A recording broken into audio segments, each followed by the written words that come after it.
The Meeples and Miniatures podcast is sponsored by Two Fat Lardies and the generous donations of you, the listener. Thank you all for your very generous support. We really appreciate it. The Meeples and Miniatures podcast, episode 249. The UK Games Expo 2018. With hosts Neil Shuck, Mike Hobbs, Dave Luff, and Josh Langley-Shuck.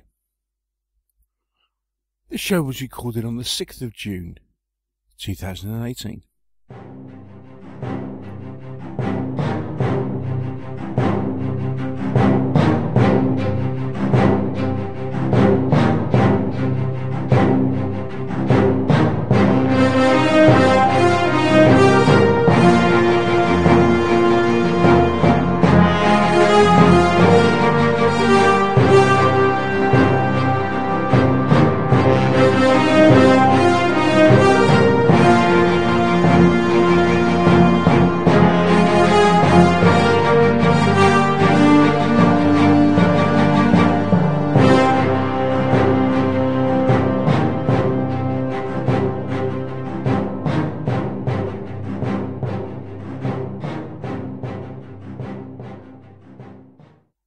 Hello, good evening, and welcome once again to another episode of the Meeples and Miniatures podcast. I'm Neil Shuck, and on this evening's show, I am joined by a cornucopia of podcasters. A couple of which one of which hasn't been on the show for a while, and one of which hasn't been on the show since, about this time last year. Indeed. First off, we'd like to welcome, as always, it's the Welsh Wizard himself. Hello, sir. Hello, how are you, Mr. Hobbs? I'm very well, thank you, Neil. Hello, world. Hello, Meeps. Hello, everybody. Oh, and I'd just like to say that we have no idea at where Mr. Hobbs is currently recording this from, as he's got some new equipment, which means he can now wander around the house at will. Yes, and you don't know what I'm wearing either. And on that note, we'll move swiftly on. And joining us this evening, we are blessed by the presence of the great guru himself. All hail him. It is, of course, Mr. Dave Luff. Hello, sir. Hello. It took me ages to get out of that cell. Yeah, I want to know who let you out. It was Mr. Whittaker. All I can say, Dave, damn it. It's nothing personal, Dave. Nothing personal. Nothing personal. Mr. Whittaker thought he was looking for the toilet, and he didn't realise it wasn't the toilet he was opening. But he had the trick of his life. Yeah. And we are joined by, it is the cheeky samurai himself, otherwise known as Josh Langley-Shuck. Hello, Josh. Hello, everybody.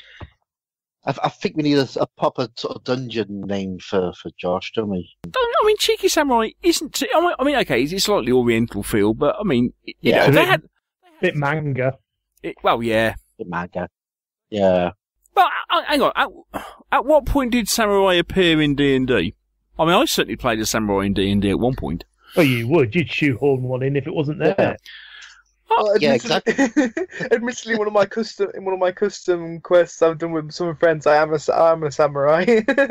I did work it in. Hang on, which was the edition that had all the different manuals? Yeah, the brown manuals for like fighter, thief, and what have you, and each one contained the fighter one contained something like 12 or 14 different subclasses. What edition was that? Was that third? It was the one. It was the one that was in. The monster manual was in basically like an A4 ring binder. Possibly third. No, Let's say third. I was actually playing in a role-playing group in 3rd edition, and I'm sure at that point when the fighter manual came out, there was samurai. So we'll let him off for now. Okay. Yeah, we did sort of adapt it for 5th edition, and it worked surprisingly. Admittedly, it did get a bit interesting, as in it allowed me to do a bit more different things, but it was fun. I still enjoyed it. Okay, cool. Well, that's where it came from. Well, welcome all to the show. What are we going to do tonight? Well, on this evening's show, we're going to be chatting about what we did last weekend, because we were all at the UK Games Expo.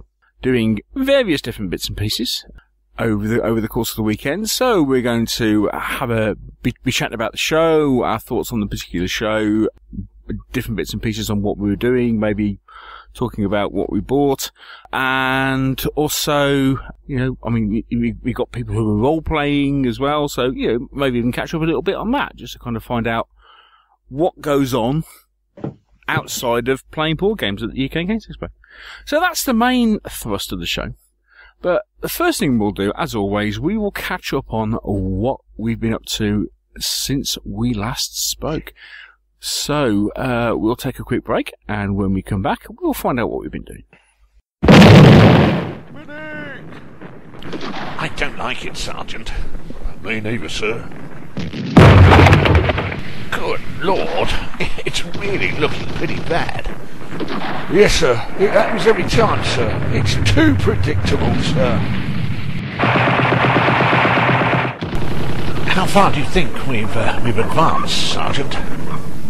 6 inches, sir. It's always 6 inches. We advance 6 inches, then Jerry gets a go. The lads are calling it Hi-Go, Hugo, sir. Hi-Go, Hugo? Good grief. And they don't like it, sir. Oh, not like it. Seems pretty straightforward to me, rather like cricket. We have an innings, then the other chap does. Well, that's all very well, sir, cricket, sir, but begging your pardon, it ain't like that, sir, in war. I don't think Mr. Hitler plays like that. What, Hitler? No, gosh, he'd like to go all the time. Oh, no, sir, lummy. Oh. Well, sir, anyway, sir, it's like this, sir. If it carries on like this, Hi-Go, Hugo, me and the lads won't be coming to your Thursday evening games club, and that's the way it is, sir. Looking for more of a challenge with your World War II games? Are you tired of the predictability of Hi-Go, Hugo systems? Iron Bean Shopman provides real command challenges on an unpredictable battlefield. Two fat blarneys, playing the period and not the rules since 2002. Pip pip.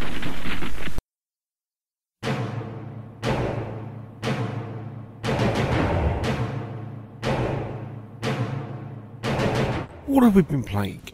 What have we been buying? We might even have painted something. The Meeples and Miniatures crew reveal all.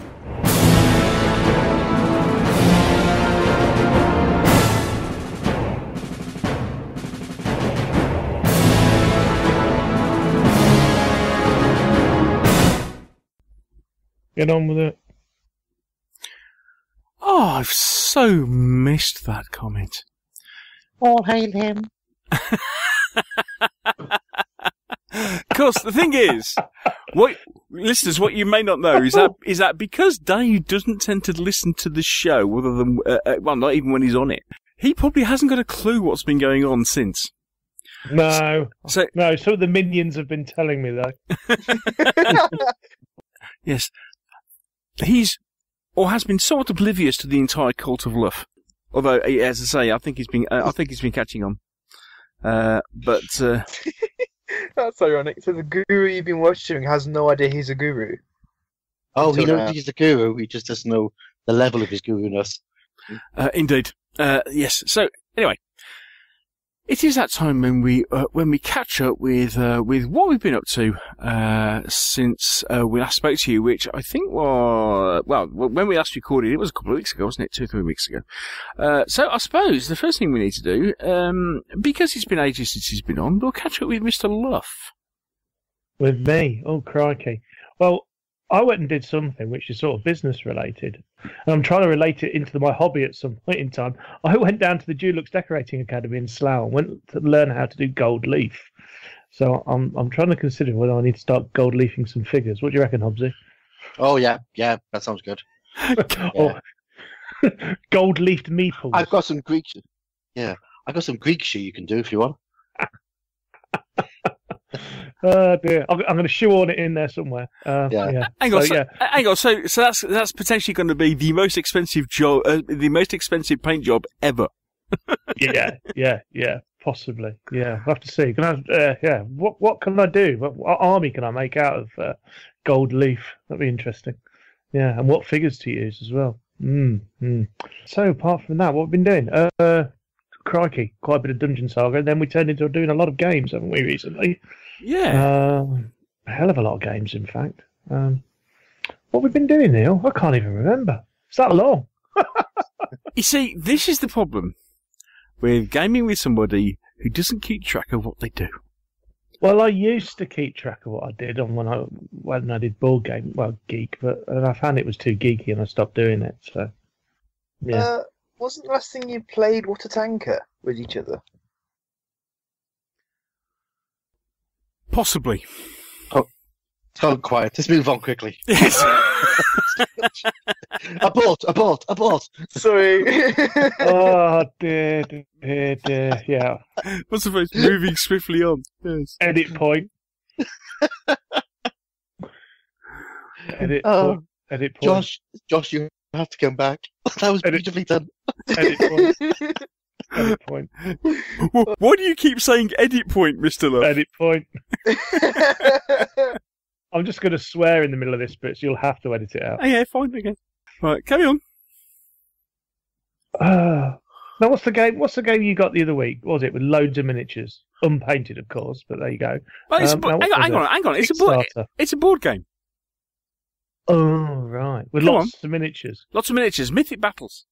Yeah, you see, I'm going to have to revisit this board games don't count thing, because really, these games that are coming out now, they're not really board games. They're hybrids, aren't they? They're not a true board game.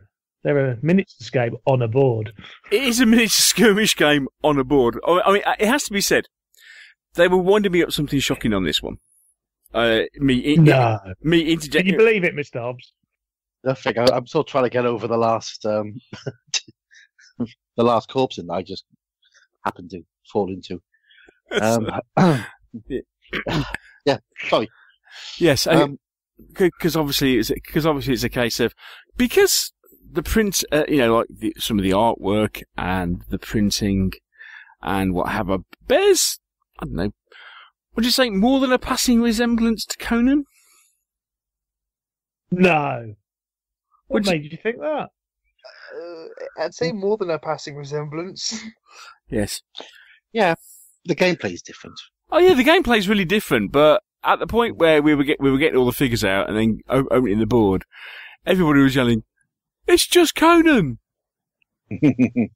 Yeah, and yes. To be fair, you can play Conan. Although when we're recording this, actually, Monolith have just launched a small Kickstarter. Well, short Kickstarter. So if anybody missed out first time, you can actually order a reprint. We were only doing it to wind him up, Hobbsy. Yeah. Really. But interesting. He did bite well. Good. Well, you know me.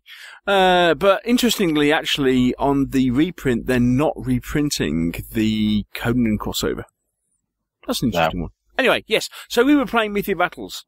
Mr. Luff, I will pass it back to you. Oh, no. It was just very good, wasn't it? Very nice minis. Very, very nice game, actually. I quite like the idea of how because we were just playing like a battle royale, weren't we? It was a 4-player skirmish. Which turned into a 3-way. Absolute. It was absolute chaos, and especially when what's this? Somebody forgot the golden rule of trying to fight a battle on two fronts. Yeah, yeah. Mm-hmm. And the second one of the golden rules of Mythic Battle is I don't think, never charge with your god right at the start and leave him out on his own. Unless you're Ares.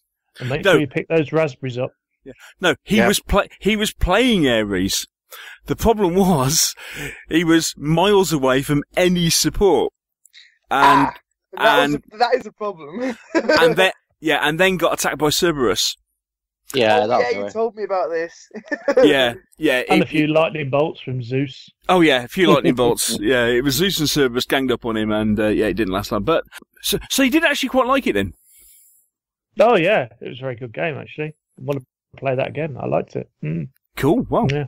funny you should say that. We have an awful lot, or I have an awful lot of Mythic Battles. We have an awful lot of everything we've got to get through. We're going to have to increase our gaming days. I think we're going to have only allowed 1 day off a week now. This is true. Yeah. So yeah, it's Mythic Battles. Yeah, that is about it. I mean, we have been playing an awful lot of board games, haven't we? Yeah, Since we last a lot met. of board games. Yeah, Yeah. a lot of board games. It's probably because it's been quick and easy, isn't it? And we haven't really known who we've had on a Thursday night sometimes, have we? Because your guys have been here, there and everywhere, off to Sunderland, down to London and what have you. So we haven't been able to really organise anything, have we? So it's sort of been on the night, deciding who we've got and what we're going to do. This is it, and having decided to do, like a dungeon campaign, for example, and then somebody turns around and says, "But we always play it," and it's like, hang on, I thought that was the idea of playing a campaign. Well, we were sort of doing it every other week, weren't we? Oh yeah, We were doing it, yeah, which isn't a bad thing, but we were doing it every other week and then doing something completely different as well. So, but there you go. Anyway. So that's what you've been doing, Mr. Luff. Josh, what generally have you been up to, gaming-wise? Oh, well, I was thinking, when you said, "Oh, yeah, let's talk about what we've been doing since we last spoke." Well, that was a year ago. Okay, yeah, really, really, really potted history. Okay, just highlights, sort of stuff you've been, you've been playing. Well, I really enjoyed Test of Honor when we first played it. Played a bit of X-Wing recently, but one thing I've been playing a lot of is the classic Dungeons and Dragons board game. I've been playing a lot of that with my friends because one of us was like, "Oh, I've got this game. Would you guys be interested in it?" It's like, "Oh, okay, yeah, I'll DM." Right, so I've been playing a lot of that recently. Okay, so so when you say the classic D&D board game, yes. Okay, I don't remember D&D as a board game. So, Hobbsy, is this something you recognise? No. Oh, okay. Right. Yeah, What's it called? It's actually just called Dungeons and Dragons. But it's a board game. Yes, it's a board game. You have 4 pre-generated characters in it. It's a 5-player game, so you've got 4 player characters and 1 DM. And basically, you're given a load of scenarios to play through and whatnot. And obviously, you set the boards up and such. And obviously, DM's job is to stop the players from winning. Oh right, yeah. Oh right. Yeah. So DM kind of plays does like an overlord role, as we've seen it in things like in Conan and other stuff. that sort of stuff. So. Hang on, it's all right. I'm just doing a search to see. That's what I'm doing. These aren't too. like the same games that Mr. Hickman have got, are they? I think it might be the precursor to them. Yeah, we just had a look. Whilst we were playing it, one of our other friends was having a look on Amazon for it, and it's the very old printed one. It's currently out of print. You can't get one for it you can't get one for under £100. Is it the Conquest of Narath? No, I don't think it is. Oh, hang on. Dungeons and Dragons basic game. That might be it. Is it the Parker Hasbro one from 2003? 2003, 2004? Is that the one? One sec. Here we have live recording of people looking up things on the internet. Dungeons and Dragons, the fantasy adventure board game. Yeah, vintage Dungeons and Dragons, a fantasy adventure board game by Parker Hasbro, 2003. Oh, Yes. oh, wow! Is that one? Yes, dear listener, we're all on eBay. Thinking, it's only £6.36. Yeah, Look. we're playing that one. Yeah. I've just found it for £6.36, and I'm buying it. It's No, fun. you're not, because I just put in a bid for £7. Damn you, curse you. You knew Yeah. £7 was my limit as the guru. Yes. But yeah, it's really good. You got a load of pre-generated adventures. They got all their own fluff and everything like that. It's really cool and really clever as well. Neil likes fluff. He loves it. Gets upset if you don't read the fluff out. Yeah, I always make sure to read the fluff out. Yeah, father like son. But yeah, that's what I've been doing a lot of recently. Cool.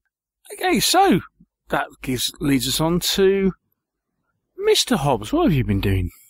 Oh, I've been carrying on really with stuff from before. So I had a game of Back the Hun with Jeff and Jeff. We did a hunt the ship scenario, but I forgot to take the ships, so we played a hunt a small piece of perspex. Hang on. Was this at the sheep's nest? No, it was at the eagle's nest. Ah, right, okay. I was just thinking, if it was at the sheep nest, surely it would be. Surely it would have been, hunt the spare piece of MDF. But yeah. So we played that. Great fun. Bombing missions in Baghdad are excellent. And I went and saw Mark, and we carried on our Shadows over Normandy campaign. So that went well. And a bit of painting, a few more planes and ships and some horses for OML, and I built a foreground temple because I got bored and I couldn't be bothered to paint. The foreground temple? Yeah. Which foreground temple's that? It's the only temple they do. It's Rome one. That's Sarissa, isn't it? Yeah, it's a Forgotten Realms temple. Oh right, okay. Yeah, nice. It's very nice. So I did that. And I picked up a few bits and bobs this week. Not last week. Nothing much before the expo.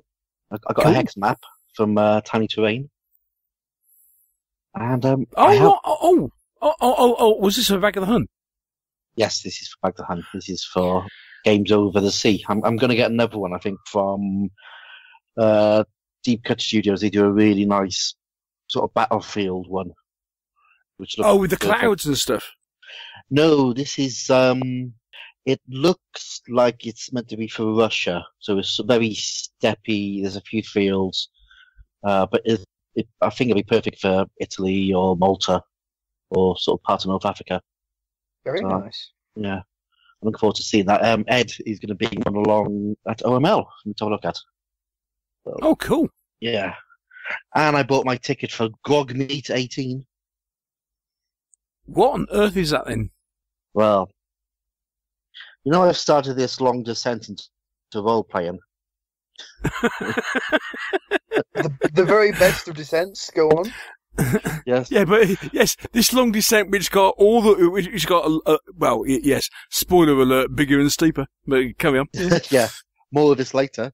Now, so the Grognard Files, which is a podcast which we all know about. If you're not listening to it, you should do. They do an annual meetup once a year up in Manchester in November. So I've decided I'm going to go along to the Grog Meet and I'm going to play some role-playing games. And go to Manchester and drink lots of beer. I'm very jealous now. You can't come, you're too young. I'm not anymore. He turns 20 next month. I'm sure that's almost old enough. Yeah. He'll only be half the age of most of the people going there. Yeah. Come along if you want, Josh, but I don't think your father would let you come along with me because I'm apparently not a good influence on people.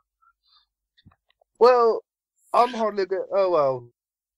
Let's back away from that one, I guess. Anyway, as long as I got to go along and play role-playing games, I'm happy. And drink heavily in pubs and probably have a curry. Sounds good to me. Yeah. That's me. Right, okay, so, you've heard most of what we've been up to. Because obviously, I tend to do most of my gaming with either Mr. Luff or Josh. Although we did on Bank Holiday Monday. We very sneakily got a game of Seventh Continent in. So we got our second game, our continuation of the Seventh Continent campaign. Yeah, got left out, forgotten. I don't know. Well, Dave, Sniff, don't worry. I Don't worry. We are so close to dying. It's untrue. So. Oh, It's not my game, mate. I just play. I just blame Hickey, personally. It's all his fault. Anyway, get back to the subject. What do you think of it? Seventh Continent. It is massively growing on me. I must admit, and this is not casting any nasturtions on Mr. Hobbs, but when we went down to Cardiff, and you said, okay, this, and this, this is how it works. I kind of looked at it and went, what? Yeah. As you probably guessed. Yeah. However, Mr. Hitman decided that, he liked the sound of it. And to be honest, getting involved with it and then playing it puts a completely different angle on the game. Mm-hmm. I know we reviewed it in the last show, but yeah, it is a cracking game. It really is good. It is. Makes you think, doesn't it? It does make you think. It also makes you kind of go, at times go, facepalm, why didn't I think of that before I did this? And I can certainly see us dying and restarting in the near future. At which point we will get Mr. Luff involved.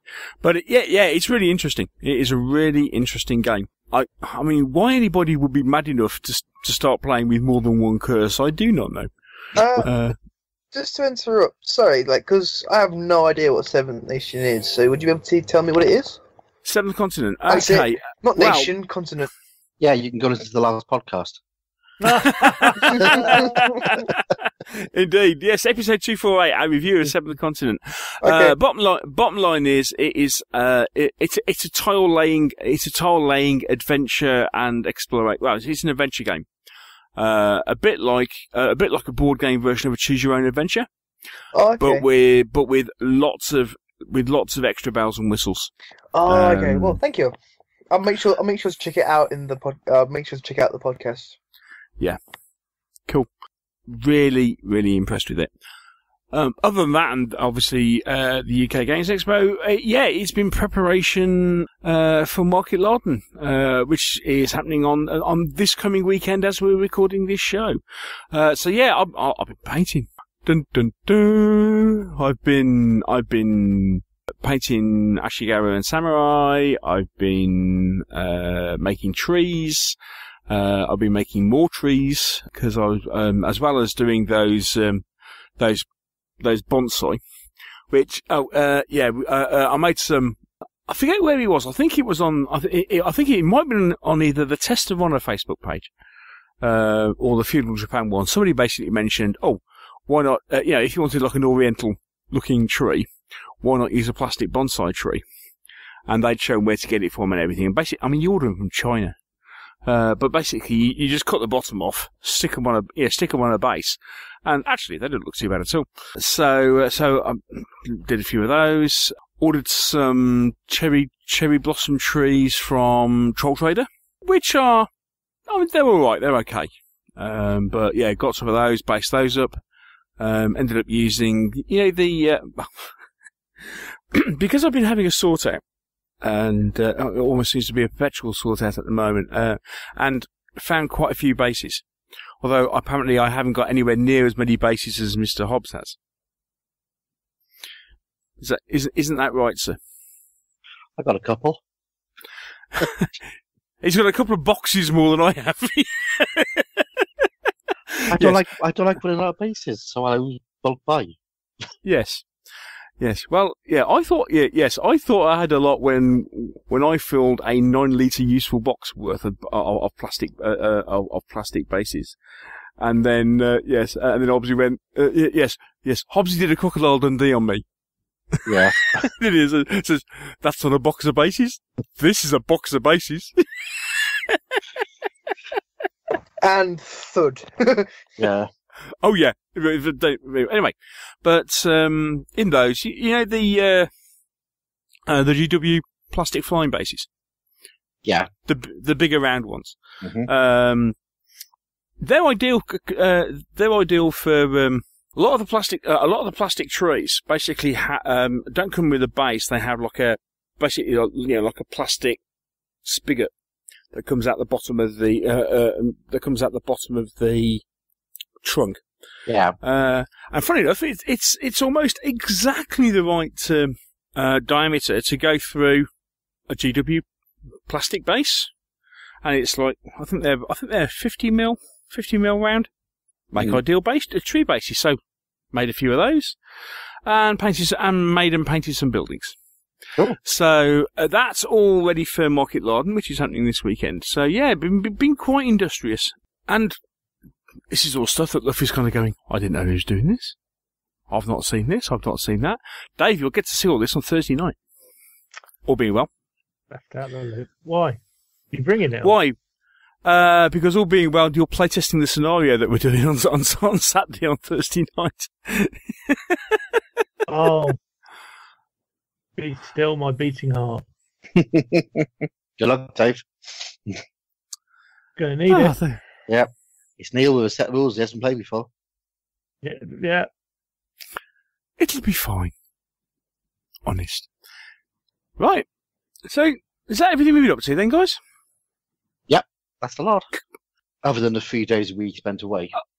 Other than the 3 days we spent away. So, yes, what we'll do, we'll take a quick break, and when we come back, we'll tell you all about 3 days in Birmingham.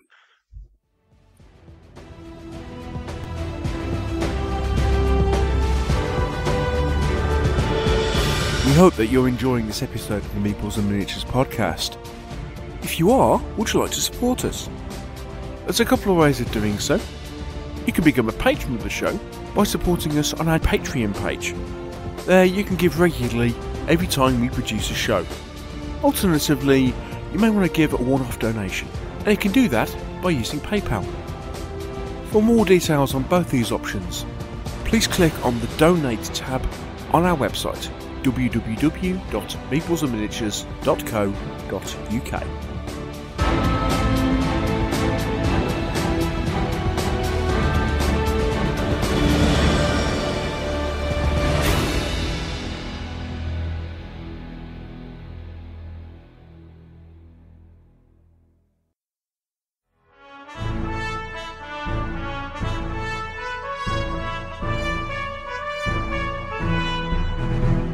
Fancy a chat? Join us as we discuss wargaming at the Meeples and Miniatures Round Table.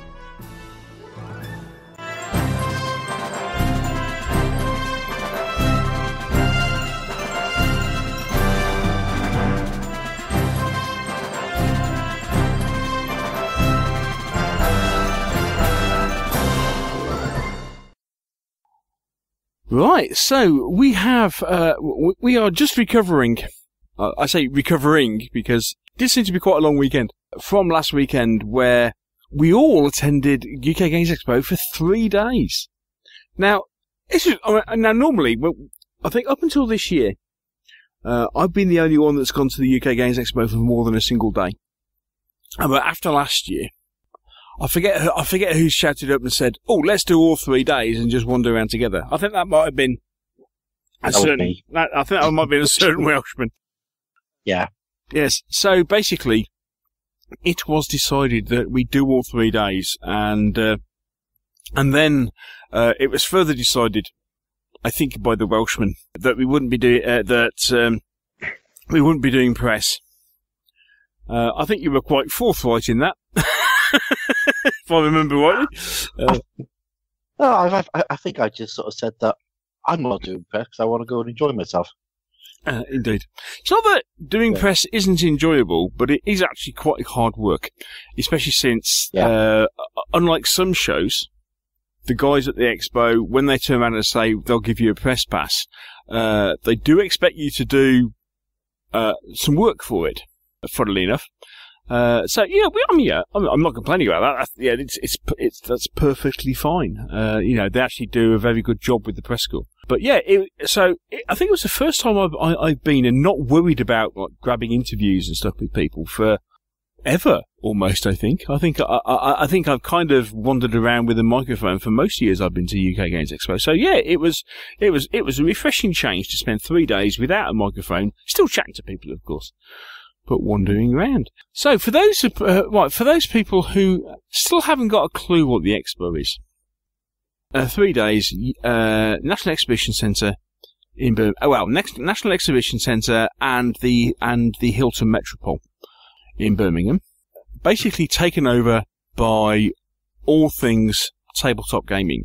So that's board games, miniatures games, role-playing games. So there are huge trade hall, role-playing sessions, LARPing, seminars, loads of tournaments, and all sorts of stuff going on over the course of 3 days. Biggest one in the country. Actually, I think now officially the third biggest one in the world. As this year, I think it once again overtook Origins. And I know Origins is in a couple of weeks, so it will be interesting to see what the figures are. Attendance figures from Origins this year. But basically, at the moment, it's the third biggest event in the gaming event in the world, behind Eschenspiel and Gen Con. And if you're wondering, they just published the figures a couple of days ago for this year. They had 21,500 unique visitors over the course of the 3 days. However, measuring number of people through the door each day and counting those over the course of 3 days, 39,000 people through the door. Before we go on, though, Neil, I got a couple of questions I need to ask. Oh, go on then. If I may. Now, would you say that it really is a bit of an international themed event? I mean, there was people there from all walks and from all nations. I mean, I heard all sorts of languages as I was walking around. Would you agree with that? Well, very much so, yes. Good. So why did you turn into the archetypal drummy? What did I say? Back in the home country, Hobbsy, that's what it is. Yeah, I mean, it wasn't as if he was surrounded by brummies. I mean, you can take the boy out of Brum, but you can't take the Brum out of the boy. Yeah. What do you think, Josh, being the son of Neil? Yeah, I did notice that a couple of times whilst he was doing stuff, and as I usually do during shows and stuff like that of that magnitude, is that I slowly begin to wander off and go play something else. But I didn't notice. I think that's a diplomatic way, Neil, of saying that you're an embarrassing dad. Quite possibly. What can I say? Yes, I am. I am from that neck of the woods, and there's obviously something in the air. That's all I can say. Yeah. So, okay, back to what you were saying. Yeah. Thanks for that, Mr. Hobbs. Anytime. Cool. Right. So, yes. So 39,000 people through the doors over the course of 3 days, which apparently that's up like 8,000 on last year. Is it really? Yeah, apparently last year it was 30. They had 16,500 unique visitors and 31,000 over the 3 days. So yeah, this year, basically they turned around and said, yeah, it's up 30% on last year. Mm. That's not surprising, considering honestly, from last year it seemed like there were a lot more people on the Friday and the Sunday than there were last year. Definitely, definitely on the Sunday, I'd say. Yeah, and then, but then of course, and then Saturday was just, well, rammed. It was rammed, but at the same time, it didn't seem quite as busy as last year, because at least we got to play, at least we got a game or something this year, because last year we were really struggling to get anything. Yeah, because they've added that extra hall in the main NEC building, and I think that just has done so much to free up space. So. Yeah, because you had that massive area, and then you had a whole other area to play games. So maybe people were over there playing games after they bought them. Maybe that could have been a precursor to that. Plus all the stuff going on in the Hilton, which was massive as well. Yeah, because on the Sunday, once all the role-playing games all kicked out, didn't they? You couldn't tell the hall changed. It got very busy after all the RPGs packed up for the day. Mm. Yeah. Oh, yeah. Yeah. After 1 o'clock. Yeah, certainly, because they run 2 RPG sessions, don't they, in the morning and the afternoon, and certainly a case of you can tell when the shift changes. So it's amazing then just how many people end up playing RPG sessions. So it was pretty amazing because when you look at it, there was 2 big trading halls. Well, sorry, there was 2 big halls. One was pure trading. One was half trading and half tournaments and just gaming tables. Open play, yeah. Open play, and there was a bing and buy in there. Yeah, the thing I noticed was the number of people that was actually over in the Hilton. Because they took over the majority of that size, and there must have been about 1,000 people there. And Josh, you were there quite a few times, weren't you? Yeah, I was. Yeah, there was. Admittedly, a lot of the Hilton, except for about 2 rooms, was all role playing. The only couple of places that weren't role playing were the Starship Simulator rooms, because all the role playing stuff was downstairs, except for a couple of rooms, and then you had all the other role playing places upstairs as well in the first floor. But it was yeah. It was quite large, and it's hard to get through some of the people and stuff. Yeah, they also had a big food court there outside. Oh yeah, I didn't get to go out there. I didn't go out there because I didn't want to. I didn't want to like. I didn't go because I didn't want to. I didn't want to have my belly rumbling for the next half an hour. So yeah, lots of space. And when you think there was. What was the numbers for Saturday, Neil? Did you hear anything? I don't know. I don't know specifically for Saturday. They haven't announced it for each day. I mean, but the crazy thing is to think that it was only 4 years ago. 2015 was the last year that everything used to take place in the Hilton. Yeah. And I mean, admittedly, the last year in the Hilton.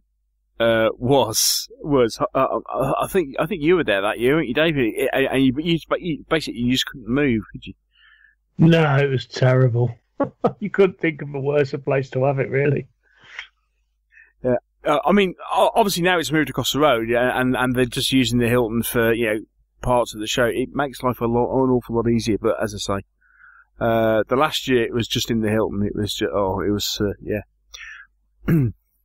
Anyway, yes. So lots of stuff going on all over the place. I mean, they didn't have any marquees outside this year because I mean, before now, I remember was it a couple of years ago they had the X-Wing tournament in this huge marquee and stuff like this. But now, yeah, all that now takes place in Hall 2.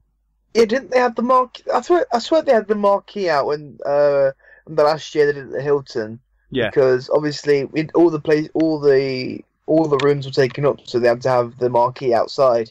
And then as soon as we moved into the NEC, the marquees just disappeared, and then everything was moved into the NEC. Right.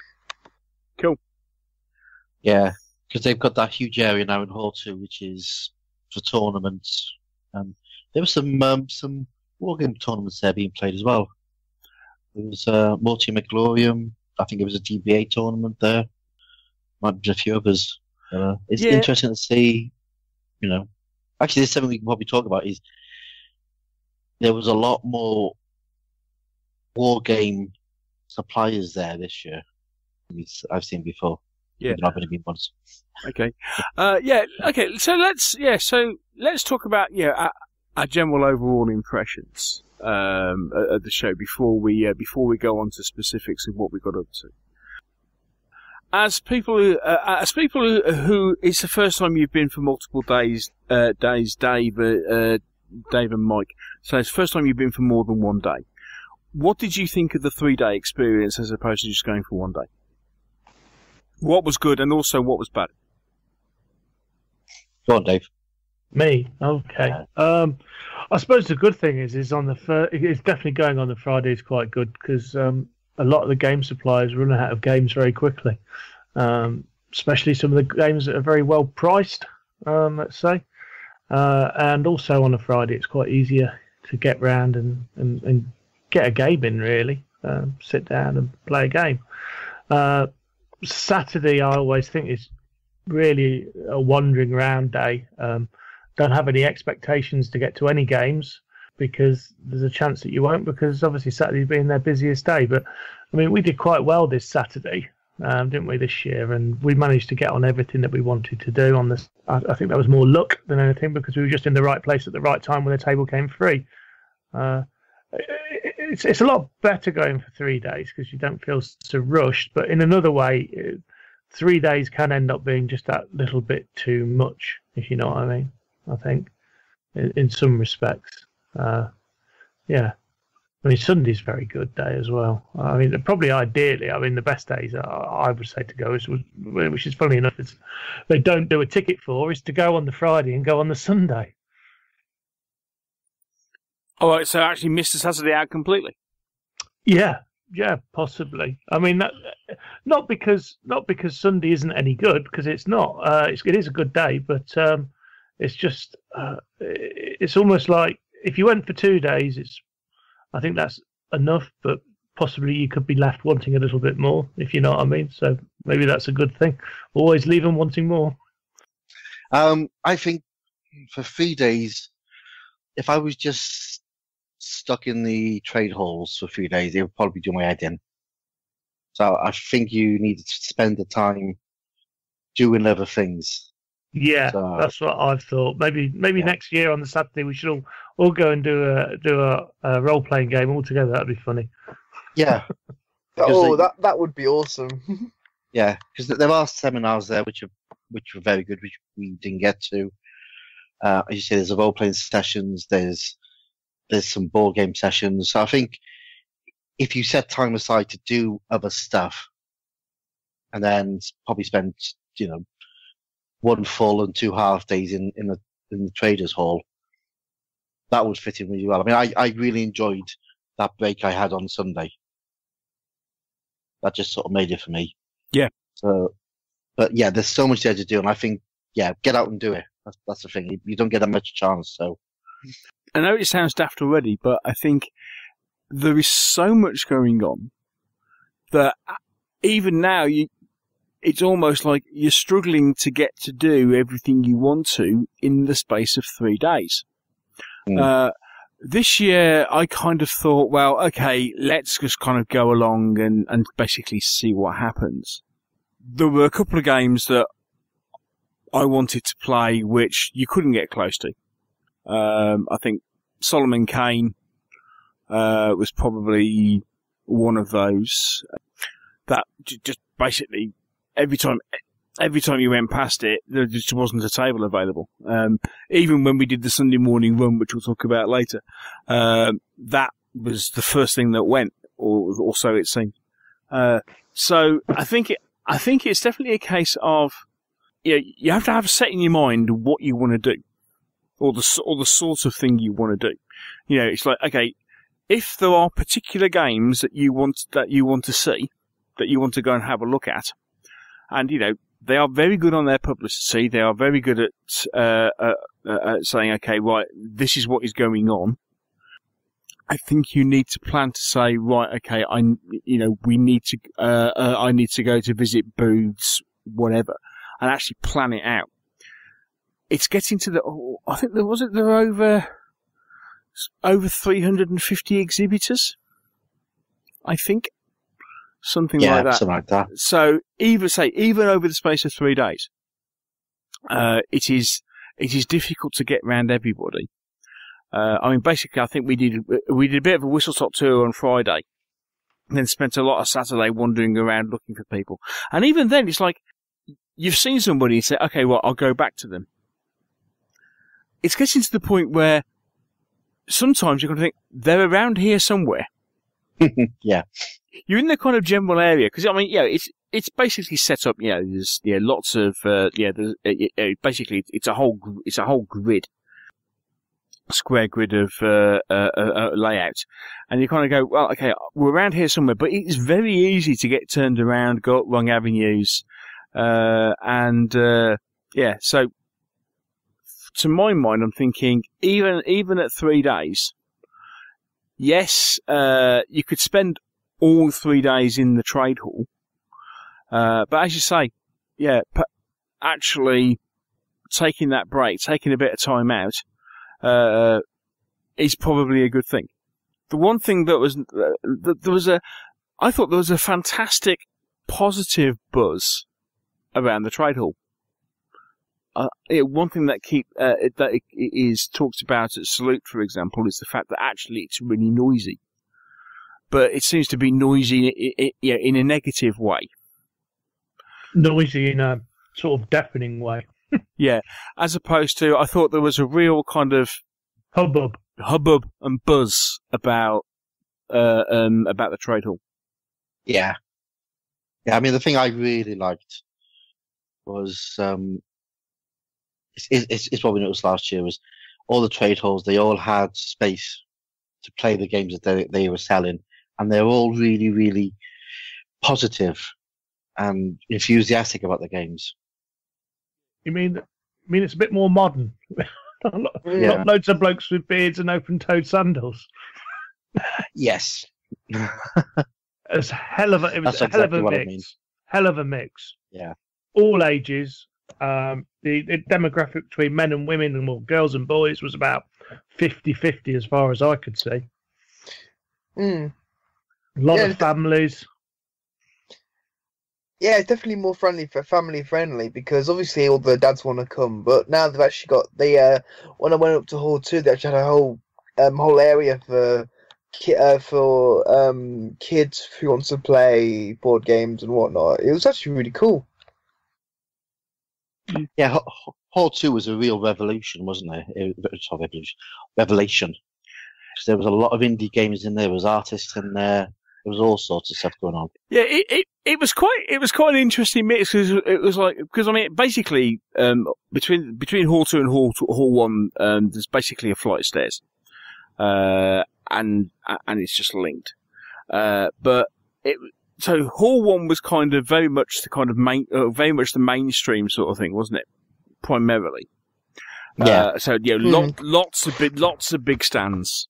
And lots of big stands. All the major players in Hall 1, and then you get to the top of the stairs, and it's just loads and loads of little 6 foot booths, isn't it? Mm-hmm. Yeah. But again, still the same thing of people show. As I say, artists and all sorts of accessories and what have you. But still, loads of smaller, independently published games that people are still kind of going, okay, come and come and have a go with this. Just not, but it's still a case of everybody seems to be a case of right, okay, we're set up, we have a table, come and sit down, play this game, now have a go at that one, sort of thing. Yeah, and there was also the playtest area as well. Oh yeah. Yes, stuff that is currently yes. Currently in playtest, fully. Currently in playtest. Yes, yeah. That's something that seems to have grown. It's in previous years. You've certainly seen people with playtest versions of games, but there's only kind of been the odd one or two. It now seems to be a real thing that there's actually quite a big area. It's okay, playtest prototypes, that sort of stuff. But as you say, that it was noticeable this year. There were more miniatures, more war games companies than we have seen previously. Probably more. Well, I don't know. It's more than quadrupled, hasn't it? The amount from last year. I think there was. You could count them on one hand last year. The amount of mini sellers last year. Yeah, and it's definitely gone up. And it's an interesting thing as well because you go to Salute or whatever, and you're sort of preaching to the converted there. And I think the miniature producers that were at UK Games Expo found actually what they were actually. You had wargamers there, obviously, but also there was a whole untapped market at the Games Expo that really didn't know about that sort of side of the hobby. And we all know that growth is only actually where the untapped market is, where you go to, say, Salute, and really you're just all the producers are fighting over everyone's money, if you know what I mean, over a small demographic, where I think miniatures producers that went to Expo found, hang on a minute, there's a growth market here. There's people that are untapped. Very much so. I mean, I was chatting to Andy Hobday and Steve. Sorry, I don't know Steve. I don't know his surname, from Sarissa on the Saturday, because War Banner were there this year for the first time, and it's the first time Andy's been to the expo. And yeah, he was saying exactly that. It was a real eye opener for him. And I mean, apparently they are doing Essen this year. They're going to Essen as well. But yeah, it said this year he's just kind of, okay, we'll try and go into different markets. But he did turn around and say exactly that.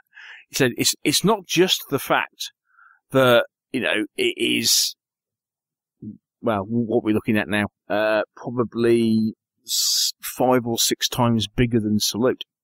It's 5 or 6 times bigger, and actually, the vast majority of those, the vast majority, something like 90+% of those people may probably have not even seen your product before. So, yeah, it is certainly a growth market, I think. Because we were chatting with Carl from Second Thunder. Yeah. And asking about, well, okay, practicalities-wise, how does it work out? Yeah, and we were talking, I mean, you get down to talking, pound, shillings and pence and what have you. And he turned around and basically said, okay, the stand's more expensive than Salute, for example, because you're paying for 3 days for the same size stand. Admittedly, Carl is lucky because, like us, he lives a similar distance from the NEC, so he drives in from home, so he hasn't got his accommodation costs. But even looking at something like Joe and Michael from Oathsworn, for example, even taking into account that they have 3 nights accommodation to cater for as well, they say that it is by far their best show of the year. And Carl says the same thing. It is by far and away the best show that he does on the year. And someone like Carl, Carl's here, there, and everywhere. I mean, the show circuit this year, he's been, I think he said he's done them all. Yeah, I think shows I didn't even know existed. I think he said he's doing something like 22 shows this year or something. He's been here, there, and everywhere. So it was really interesting, just from two small manufacturers perspective. I mean, forget the Warlord. Forget people like Warlord. I mean, obviously Warlord were there this year, but just from small indie people who were there, who basically turned around and said, it is a ridiculously good show. And again, as you're saying, Dave, it's this thing of you're in front of a completely different audience. Untapped audience, that's where the growth is. Yep. Speaking as a businessman myself. It is the way ahead. So, shall we get to the nitty-gritty? Go on then. We'll get to the nitty-gritty. Okay, so we could do a blow-by-blow account, but let's not. No. Because otherwise we'll be here all night. So, okay, right. Highlights of each day. Luffy, what are you doing? Wrapping something up. It's all right. We're not recording, are we? Yeah. Oh, for goodness sake! I thought this was it didn't sound like it the way you were going to do what we're going to talk about. But go on, you're going to edit that out. You were going to edit that out, so don't give me that. Well, correction. I'm going to have to pick it edit it out now because it sounded like you dropped a box of Maltesers. Agree. I think you should leave it in. I think. Yeah, leave it in. Leave it Right. in. It adds to the realism. The listeners like it. Just those extra little bits that you don't usually hear. Well, this is it. Yes. Yes. Don't look behind the curtain. Anyway, all right. So, okay. So let's look at highlights from each day. Okay. Personal highlights from each day. Friday. First off, personal highlight for me. Blooming heck, Mr. Luff put his hand in his wallet. He bought a game. It just means that it's good, doesn't it? If I buy it, that's all that means. That's here endeth the lesson. Yeah, but you bought the game before I even arrived, and I wasn't that late. Yeah. It was the first game of the day. First person to crack. Yeah. It was like, first game in, and next thing you know, he bought it. Yoink, I'm having that. How much? But let's chat about it, because I think it's probably our joint highlight of the whole thing, wasn't it? That game. I think I've got one. I think I've got one game I would say that was better, but we'll come on to that because I think we'll get that on Sunday. I haven't. I've got a different one to that as well. Although I didn't really enjoy playing it. Yeah. Okay, so we're talking about Istanbul, but we have two versions. We couldn't originally get on the board game because even at the start of the day, playing spaces were going quickly. So we got onto the dice game, didn't we, Dave? Yeah, at the Pegasus Spiel stand, which was very well set up, and they were very helpful and keen to teach games, weren't they? Indeed, they were. So we played Istanbul, the dice game. So, new out, isn't it? I think. No, not at all. It's been out since 2000. It was 2014, mate. So it's not even a new game. That's interesting. The dice game. I thought the dice game was newer. That's the board game was 2014. Yeah, well, the dice game still is. The dice game still isn't new. I think the big box edition of the board game is, I think, new. Basically including all the. It seems to be quite fashionable at the moment that you bring out a big box edition which contains, all the expansions all wrapped up together, and we've seen several of those. It's still a couple of years old. Not that that's a bad thing. But anyway, carry on. No, here we go. Istanbul, the dice game. Yeah. 2017. Oh right. Oh, okay. I stand corrected. I apologise. Yeah. All hail the guru. Yeah. So that was the first game we got on, wasn't it? And I mean that was a good game. And then we moved on to the bigger version of it, which after we played the dice game, really was quite handy, really, because we sort of understood what we were doing. Yeah, still didn't mean that we won. Still didn't mean that we won. I mean, I cracked, didn't I? I mean, we'd only been in the whole 5 minutes, hadn't we? By the time we sat down and started playing Istanbul, it's only a 20-minute, 30-minute game with the chap explaining it to us. And I said, "Oh, how much is this?" And he said, "It's 15 quid." I said, "Sold." £15, brilliant, absolute deal. Yeah, and then we played the board game. And I said, "How much is that?" And you said 34 quid. And I went, "Sold." Yeah, that's 34 quid with 2 expansions included. Yeah. And then he pressed one into my hot, sweaty hands and went, "Buy it now." Yeah, buy it now.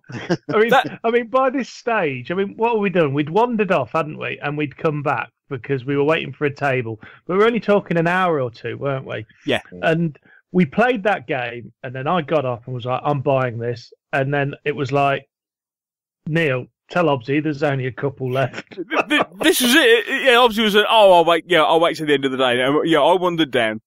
Couple left, and then we were chatting by the stand, and then I wandered around and went, and I came back and said, "Hobbsy, this is one of 2." Yeah. They sold out of that on the first day. the full board game. The dice game was a bit light by the end of the weekend, but that dice, the full version of the game, crikey, that went. I think that probably was all gone by 3:00. Mm. Yep. Yeah. So yeah, I think that was my big one for Friday. Although I did buy an awful lot more on Friday. You did. You were. You were. Let's just say the confessional would. Yes, the confessional would be overflowing. Although, having said that, it wasn't really board games that were taking a lot of your fancy, was it? No, it's role-playing games. So, the first thing I did was to dive over to the KSEM site because on that Friday they released a PDF of the brand new RuneQuest 7th edition, and I just wanted to see whether they had a hard copy there so I could flick through it, which they hadn't. So, I did buy the quick start guide for the 7th edition, which was the priestly sum of £5. And then I also bought Hero Quest Glorantha, which is another standalone game set in Glorantha, which is sort of like RuneQuest on steroids, really. It's a cut-down version of, well, it's a completely different role-playing game, but it allows you to play big heroes and things and gods and stuff like that. And I've always fancied this, so they added this, so I picked it up. And they also had, it's a set of 5 books, which were the original RuneQuest version 1 sort of guides, which have been reprinted. So I got them. And I thought, that's it. I'm done with KSEM. I've got everything I need.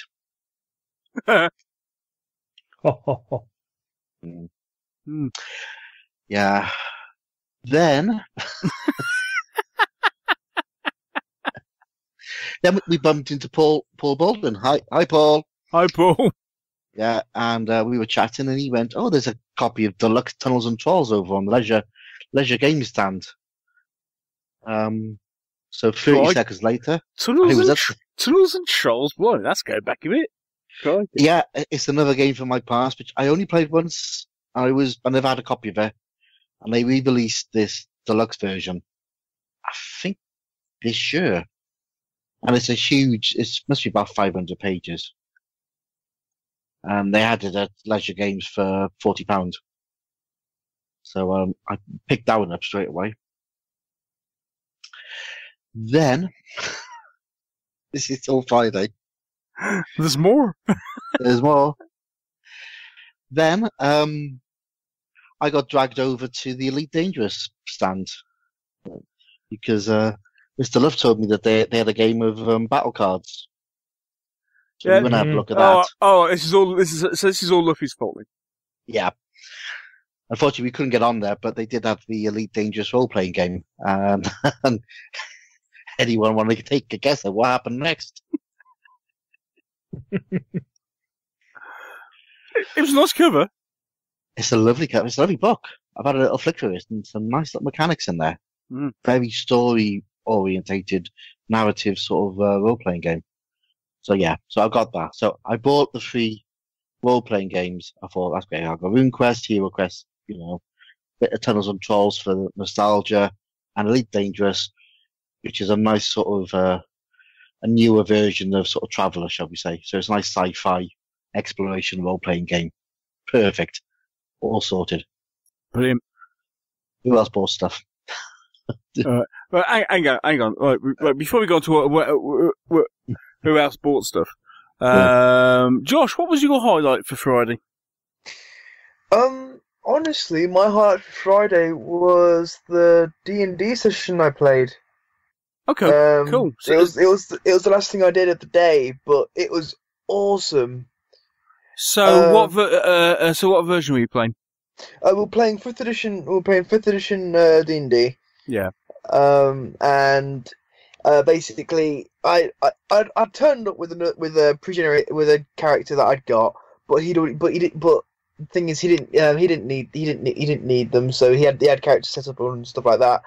But he just did something I'd never seen before, which is you start off as animals, and then you do a little intro with that, and then you're given your characters, because basically the whole idea with the startup is that you're in a trance because you've been given a drink by a shaman who had obviously drugged you, and basically you're seeing visions and stuff. But it's like, that was so unique, and I've never. It's the first time I've ever seen that happen before, and it's like it just caught me off guard, and we all thought it was awesome. And I just really enjoyed playing it, because I actually was able to do it with stuff and actually be able to have a lot of fun playing it. Honestly, I shout out to Gaz who ran it. He's an awesome dude. Cool. So. This is the second year you've done RPGs, isn't it? Yes, it is. Because I played last year, and then they were fun. And then I thought this year would be. I thought this year would be good as well. Yeah, taking some time out, doing something a bit different. That's something. Obviously, we'll talk about Mr. Hobbs as well. But is that something that you'd certainly recommend people do? Definitely, because admittedly, playing in the trade hall and stuff is fun and all. It's just like. If you want that extra bit of experience to go out and do something else, then you definitely go out and do some role playing and stuff. All the DMs know, a lot of the DMs know what they're doing, and they just have the proper passion to be able to just get a load of random people together and start playing a thing that they wrote. I definitely advise doing a bit role playing as well and stuff like that. Definitely. Cool. Right, so other confessions. So we've heard that Mr. Luff bought something. Mr. Hobbs certainly bought something. I didn't buy a lot, it has to be said. I wasn't too sure exactly what I was after. I had not major plans, although the one thing I knew I wanted to do was have a look around to see, like for example, if anybody was selling off any X-Wing stuff. And X-Wing prices were down, so people are starting to sell off their first edition X-Wing stuff. So basically, I kind of went, okay, I'm not too sure if the prices are going to get much cheaper than this, and I'm probably not willing to wait. So I basically turned around during the day and picked up 2 or 3 ships that I was kind of after, that that we needed. And then I picked up my Kickstarter pledge from Mike and Joe at Oatsworn.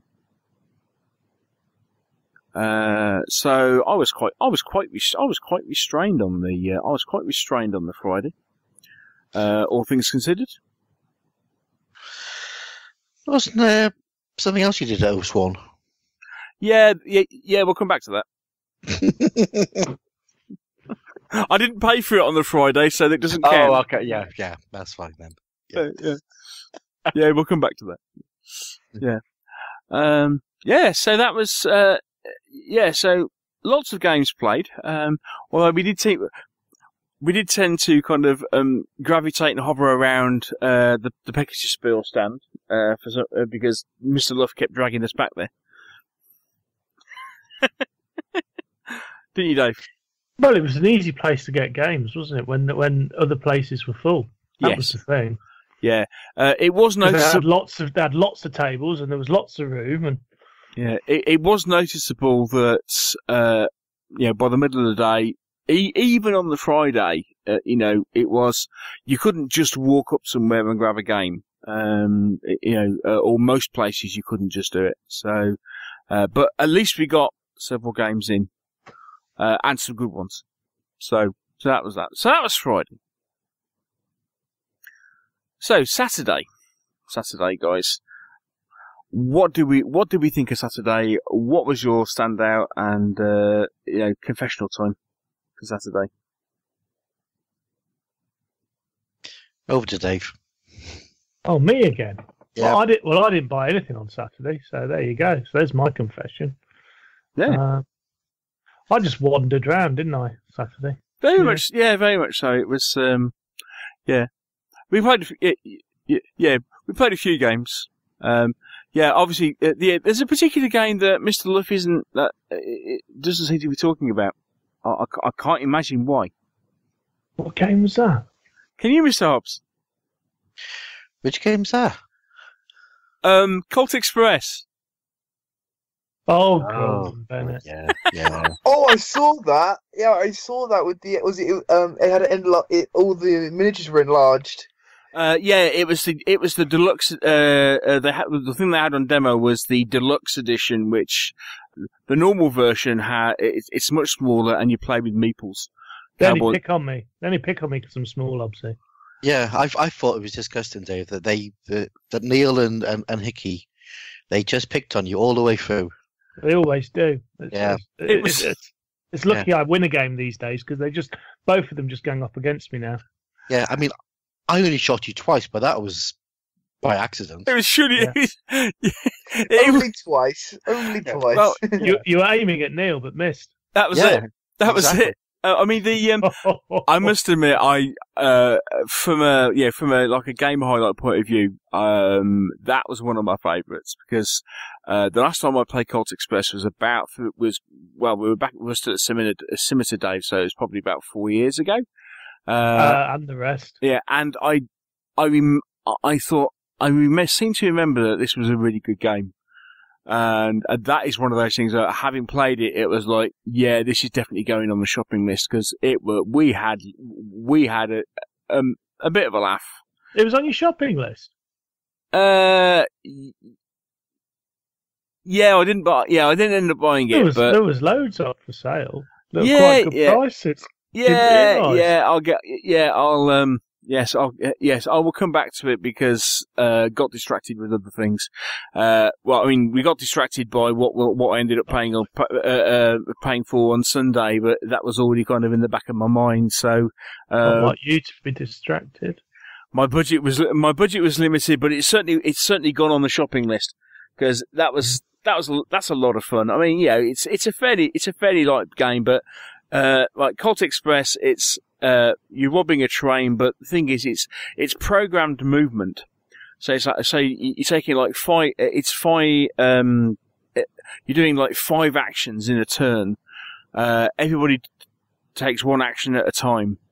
But because obviously, as you interact, basically your location on the train can move from where from where you think you are. For example, if you get punched, or if the sheriff moves into the car you're in, you end up having to move, and then all of a sudden your very carefully programmed turn goes completely haywire, and after that after that happens, just all bets are off.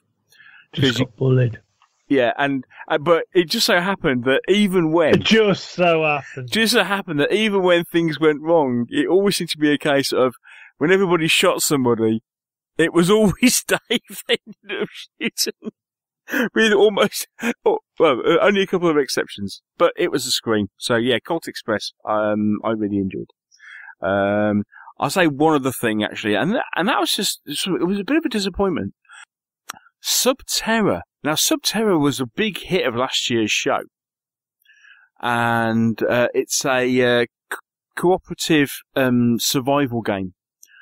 Basically, you play a bunch of potholers who have to escape from a cave system.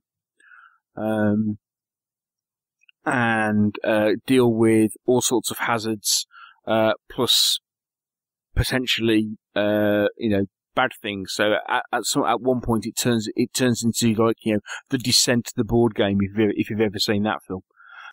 And I was really looking forward to playing it because it was a big buzz of last year, and we played it, and it was like, is that it? I mean, what did you think? Was that a similar reaction to what you had, Mr. Luff? To Subterra, yeah. The one with the glow in the dark. Yes, yeah. The fluorescent light that you sweat. Yeah, it was very basic, wasn't it? It was that light. It was unbelievable. Yeah.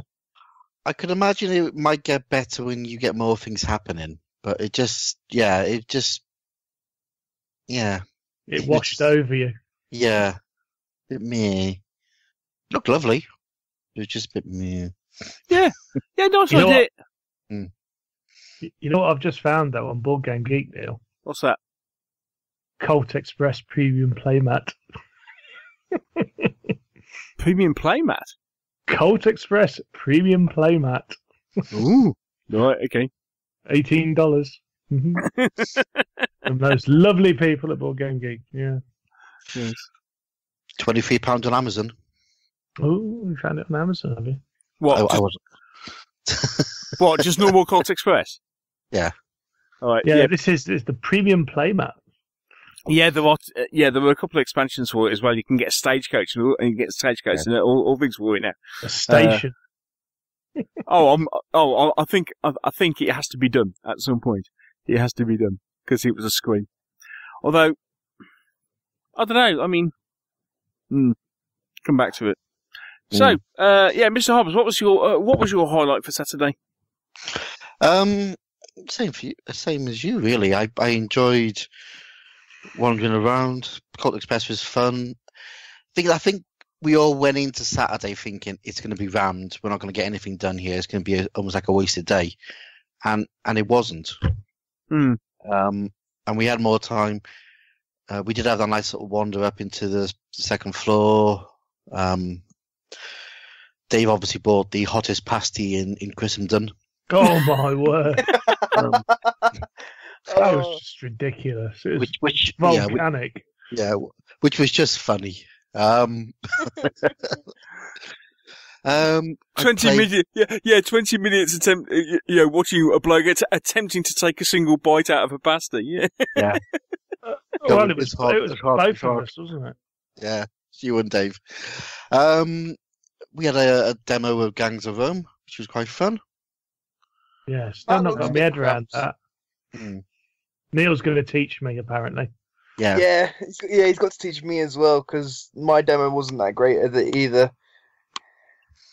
But it looked interesting. There's some nice mechanics in there. I liked the way, the crowds work in there. There's lots of good ideas. So that was fun.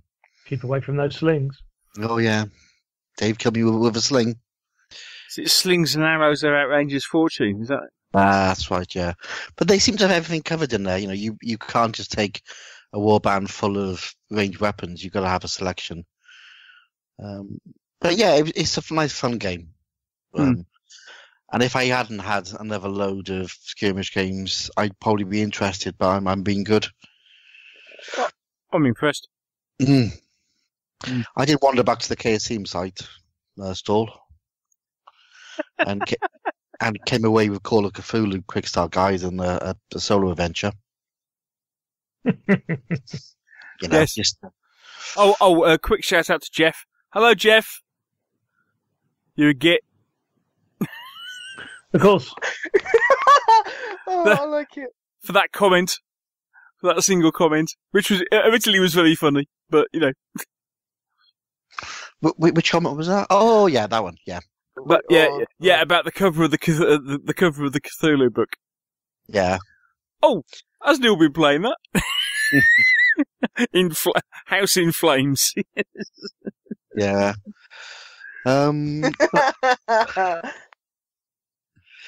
Yeah, I'm trying to think what else I did. I think I bought something else tonight. So you went and spent some more money because we couldn't get an Elite game.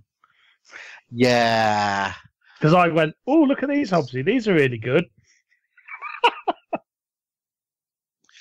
Yeah, we walked past the Cubicle 7's stall. Cubicle 7 do Middle-earth role-playing of various types, including the One Ring role-playing game. So I had a good chat with the guy who ran it, and he taught me all through the rules. Yeah. And then I was good. I didn't buy it straight away. But I went back with Josh and bought it later.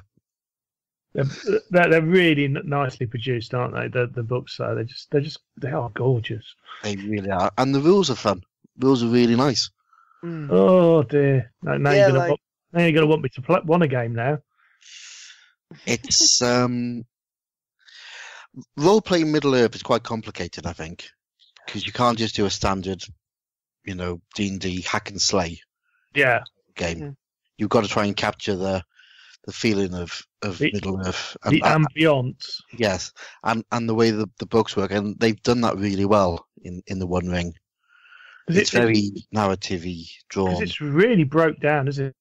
The books are, because I mean, you have got everything there. You've got Bree, you've got Rivendell, you've got all the books are really broke down into their small sort of subjects, aren't they? Yeah, and I'm really pleased with that. I've been reading that since I came home, and I really want to play it. Yeah, that's one game on my list I want to play, because I also bought the Middle-earth Adventures, but it was the 5th edition version. So basically, if people knew how to play 5th edition, they knew how to play. They would effectively get to know how to play this one. But like, I was reading through the book and I thought, okay, because you can't, obviously in standard Dungeons and Dragons stuff, you get to choose your like alignment, like chaotic evil or whatnot. In this one, you don't, because it deals with corruption points. So one thing I thought was quite clever was that the whole corrupting thing, like being around, like being in Mirkwood if for too long, you start to go a bit mad, or you begin to start getting dragon sickness if you keep hanging around for too long, or like other things like how Boromir was trying to take the ring from Frodo, or when Frodo finally put the instead of dropping it in Mount Doom, he put the ring on instead. It more works like that. Is the whole thing about corrupting thing. It's not cool. It's going corrupt in the mad way that isn't so fun anymore. But it was really clever. Yeah, it is. It really captures the book really well. So I've gone a bit mad on it. I bought about 4 or 5 books, and they gave me some dice, which was nice of them. Yeah, you give you some dice. Yes. But yeah, so that was Saturday. We did leave early, which Neil, you weren't very happy about, were you? He's not here. He's not easy. Leaving a convention 2 hours before before the doors close just seems wrong. Oh, here we go. I'll tell you what. Oh, yeah. I knew this would do him in. It really would. I said that to you when we drove home that on the first day, obviously. I said, you won't be able to compute it. It's, I mean, admittedly, yes. Stay to the death shook. Yeah. And stay till they're dragging you out, kicking and screaming. Oh, too right. I mean, yeah, but having How said... How else do you leave a convention? Although it did seem wrong walking out the convention before it was shut, before the doors closed, it was all in a good cause. Yes, my confessionals for day 2, because obviously Dave didn't buy anything. We haven't asked Josh. Josh, your highlight of day 2. Honestly, I struggled to get a few games in, really. Like, I was just wandering a lot of the time. The 2 games I actually definitely remember playing were the games that Ninja Division were demoing, which were Rail Raiders Infinite and Way of the Warrior. I really enjoyed Way of the Warrior because basically it was effectively making a fighting game but on a board. But it's really quite clever how it worked and everything. So is that basically like Street Fighter the board game? Yes, it's pretty much like Street Fighter the board game, but it worked really well as well. It's quite clever. And Rail Raiders, as much of the hype was for me, it's from Ninja Division. They're chibi space cowboys. It had the right stuff for it, but unfortunately didn't kick quite up to it, did it, Ed? Yeah, I played it. Yeah, we got to play.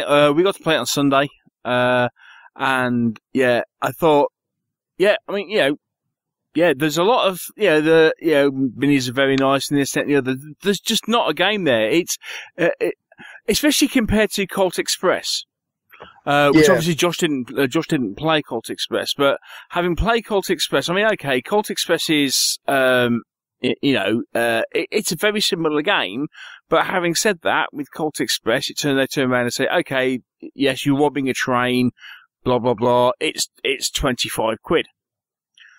With Ninja Division, they've gone, okay, you're space cowboys robbing a train. There was a base game and 2 expansions. Yeah, one of the expansions and one of the special characters. It was like 80 quid. And it just basically, for the money, there's just not enough game for the money. That was, unfortunately. That was my complaint. Yeah, Eddie's excellent production values and what have you. You know, Ninja Division are really good at that. Really good dice mechanic. I mean, poker. If anybody else does this for Wild West games, is actually you have a shootout and effectively what you're doing is rolling poker dice and trying to make the best poker hand in order to win combat. Which is, thematically, is brilliant. But, other than that, not quite enough game. Unfortunately, with that, admittedly, I was like, oh yeah, I'd like to get this game, but then thinking about it afterwards with Dad, it's like, yeah, maybe not. Because it didn't hit me quite as hard. The love didn't hit me quite as hard as it did for Ninja All Stars. But other than that, but after that, trying to think what else I played that day. I actually can't remember. I don't think anything really stuck with me. Well, actually, tell a lie. When I actually went into Hall 2, because I didn't go into Hall 2 on the first day. I actually went into Hall 2, found the big Yu-Gi-Oh stand, but also they were running Vanguard, which was a TCG I played a long time ago. And sort of got out of it because I didn't enjoy it anymore because I had no access to the big cards and stuff. But they've just brought in a new system. That means that if you don't have to play that new system anymore, it means you can play the way you want to. And I actually really enjoyed that little system they just brought in. And I've got a couple of decks to try out with a friend who plays it as well. Oh, cool! It's really cool because I demoed it. I was playing a demo game with somebody, but also helping another couple play as well. So, like, 'cause I knew the basics of the game, was just like there was just some extra bits I didn't know about. It's like, oh, okay, these are cool. This is cool. Excellent stuff. But yeah, that was my highlight. Cool. And my confession, I ended up buying Blood on the Aventine box set for Gangs of Rome because I was chatting with Andy and Steve. And they basically turned around and said, when we go back, we'll be doing the last pressing for this box set, because it's a limited run. And they basically turned around and said, we fully expect within 6 weeks, that will have sold, and then they are producing another new starter set with a different piece of scenery, different scenario, different fighters, what have you.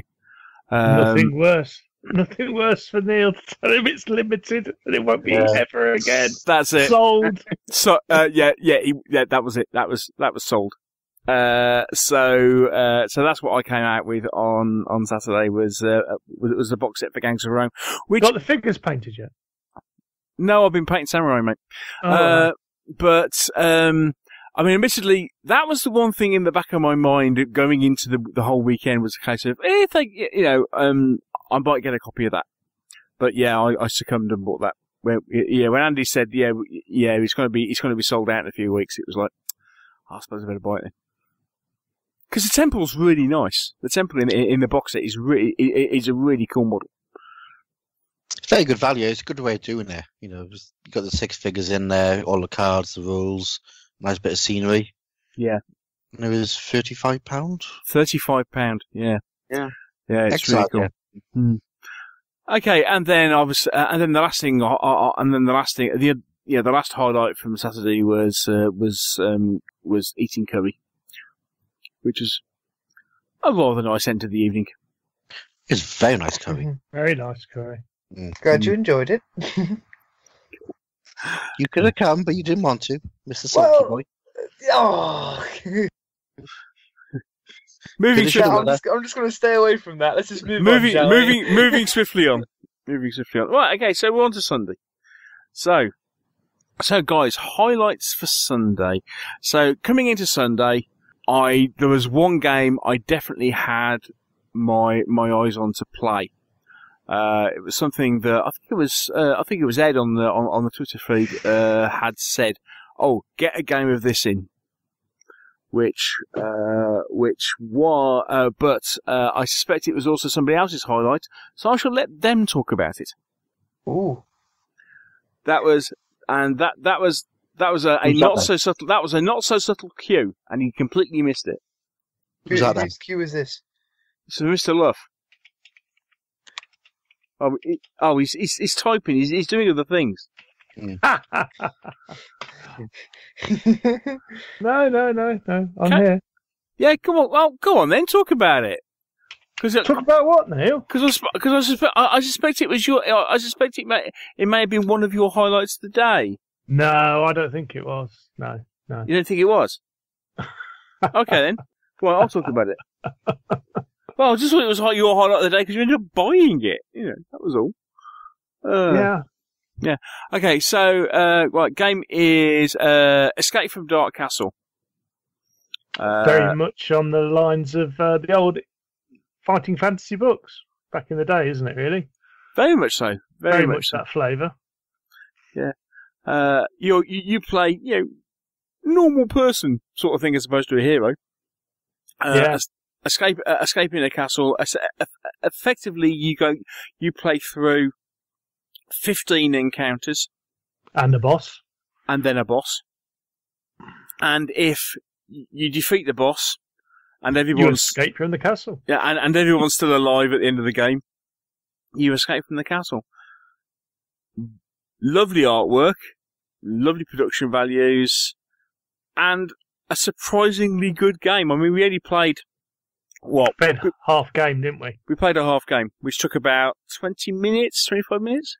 And that was explaining it to us as well. I mean, and that was good actually, because it gave us an idea, didn't it, that we could actually just play a half game on a night, couldn't we? Yeah. As well, if it came to it. Yeah. But I was really impressed with that, and I mean I think that's currently running a Kickstarter for some expansions. It is. I mean, the first expansion's out.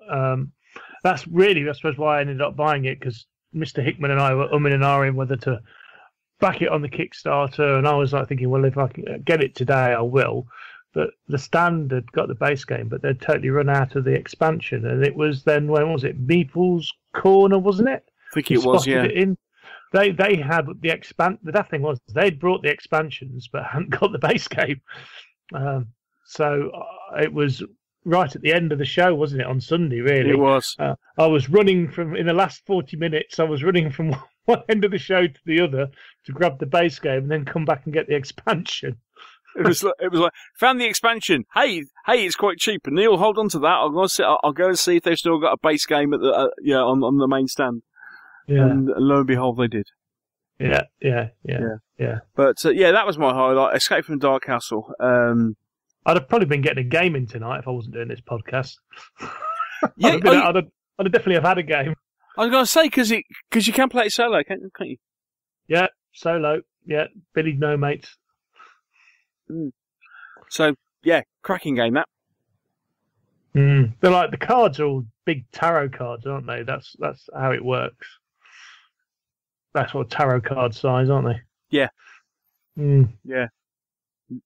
Very very atmospheric and stylistic artwork. All black and white line drawings and what have you. So they're really it's a cool game. Atmospheric music available on a cassette player, whatever one of those is. I don't know what they are. You can buy the MP3 download off the site as well. I know, but it was sitting in the stand. They had a stall, didn't they? In the glass exhibit case, they had all the things which possibly might have been from the original Kickstarter, and one of them was a cassette of atmospheric music. And it was like, I said to the guy running the stall, I says, "What you got that in for? No one here is going to know what that is."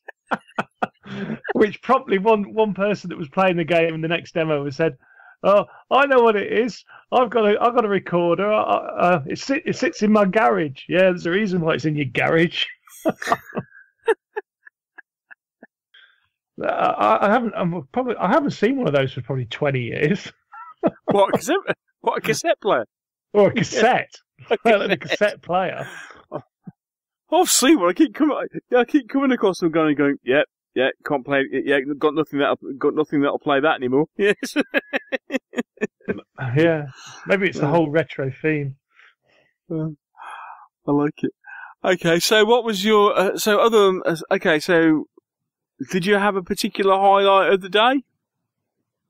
For me, yeah, I mean, it probably was running along there trying to get that because I'd forgot all about it actually until we nipped into was it the Meeples Corner right at the end, and I saw the expansion. And I was like, oh, Neil, hold on to this for us. Cool. Right, okay, Hobbsy, how about you? Well, mine's an easy one for Sunday. I played RuneQuest. So I spent the morning. Me and Josh went in early. He went off to do things with dragons and dungeons, and I went and I did RuneQuest, and I had an absolutely amazing time. That was with Dirk the Dice, wasn't it? That was with the Dirk the Dice from the Grognard Files. He was GM. We did the introductory scenario from the Quick Start Guide called The Broken Tower, and I just had an absolute whale of a time. It was just fantastic. So I was really glad that I bought those 4 different rule sets because I really want to do a lot more role playing now. I've forgotten just how much fun it really is. So nothing more you can say. I've written a blog post about it. Hey, you just bought a book that we can all play together that we might all want to play now. Yeah, just might have a little look on Roll20 and we can go from there. Yeah, Roll20 is very easy to use, so that's why I like using it.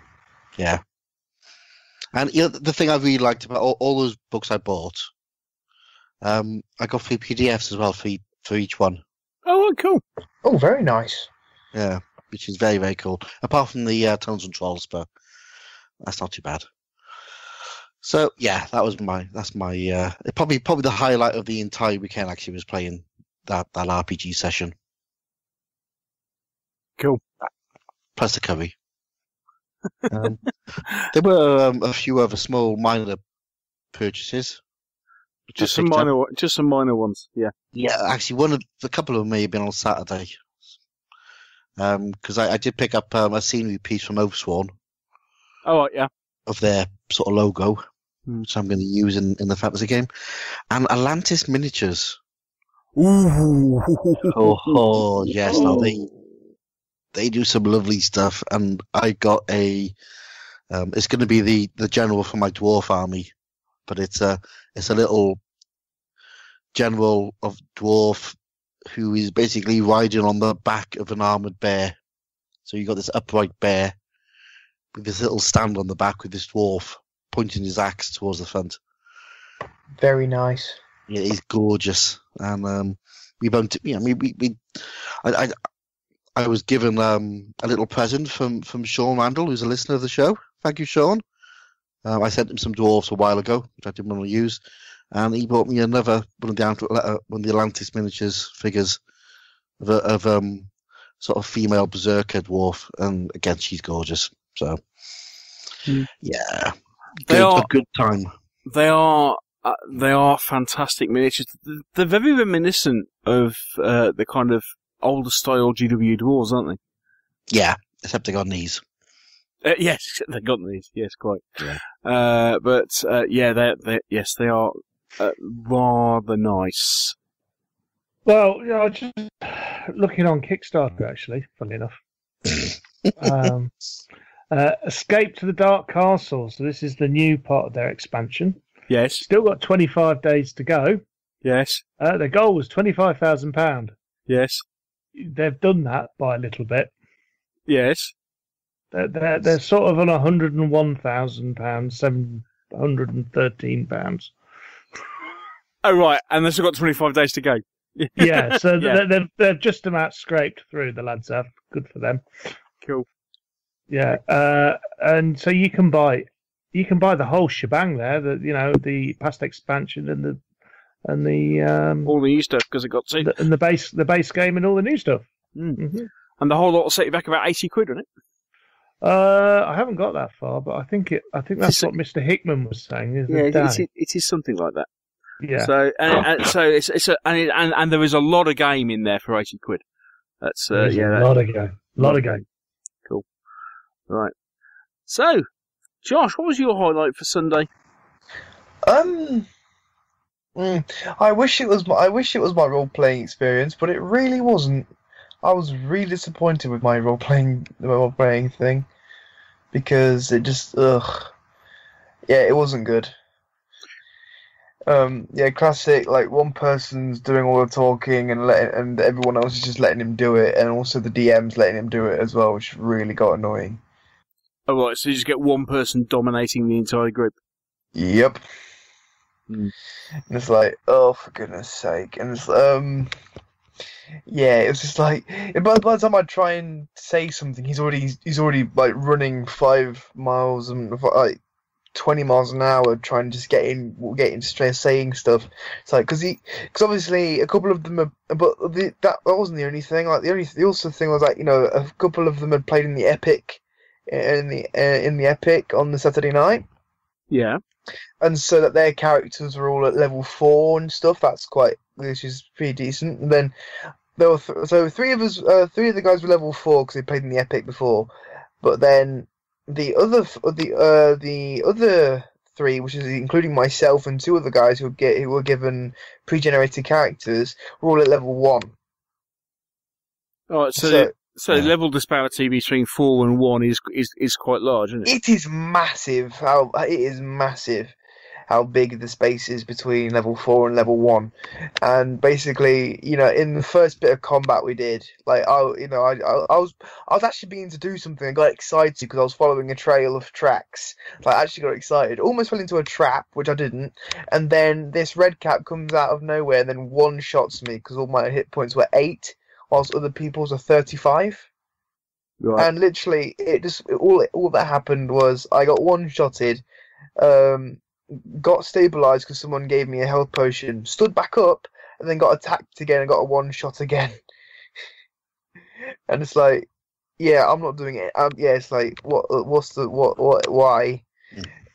So that didn't help. But thankfully, when I got into the training hall and I spoke to you guys, Dad pointed out you need to go play this game, and he dropped me off at Firefly. Was it Brigands and Browncoats? I thoroughly enjoyed that. I really did. Oh yes. Yes. The instead of who was it by 9 gauge? Gale Force 9. That's it. Sorry, Gale Force 9. Yeah. That obviously I want to give the space one a go, like the verse one a go.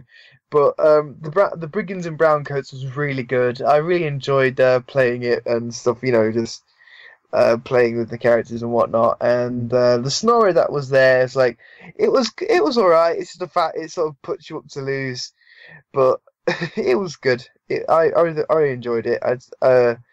If I'd have known about it earlier, I would have backed it. To be honest, because if you'd backed it, some of the Kickstarter exclusive stuff is that you'd get you'd get some extra models, like you'd get two of the Malcolm Reynolds figures. You'd get in his casual states, you'd get him sitting naked on the rock for when he gets left behind, and in his heroic stage, you get him in his pink floral bonnet. Oh, which I thought was quite cool. Yes. Yeah. Yeah, I think the thing with that is that I think you need to be a fan of the show. Yeah, you definitely need to be a fan of the show to get it. Because even if you're not, though, the game's still pretty decent as it is. But being a fan of the show really does help. Really does help it push forward. Yeah.